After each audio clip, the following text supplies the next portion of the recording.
Hari ni kita nak masak kuih tiaw. Ni kita gunakan kuali ni. Okay, kuali apa? Tengok kat beg kuning kat bawah. Tengok. Memang tak melekat. Tengok ni kat tengah-tengah dia ni kosong. Okay, tak ada pun nampak hitam-hitam ke kerak-kerak ke, semua tak ada. Memang elok sangat. So hari ni kita goreng kuih tiaw. Okay, kena tumis bawang, bagi lauk masak dulu. Tak sabar nak tunggu kan. Tunggulah.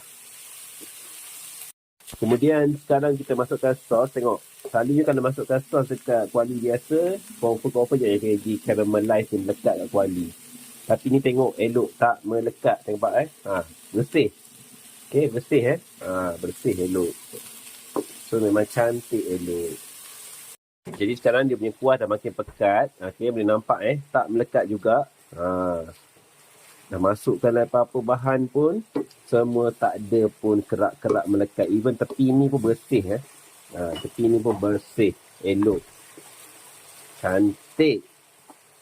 Kita pun masuklah sayur-sayuran semua ni.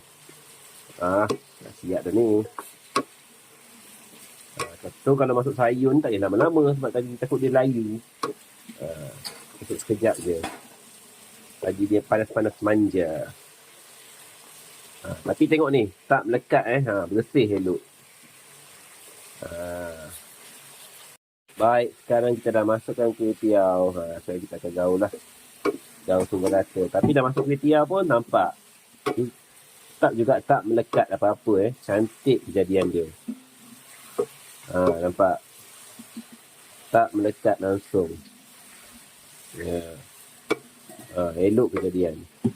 So, siapa yang nak beli kuali ni, cepat-cepat sebelum kehabisan stok. Tengok dah siap masak. Kuali bersih elok je. Lepas tu tuang. So, tak ada lekat-lekat apa Bersih elok.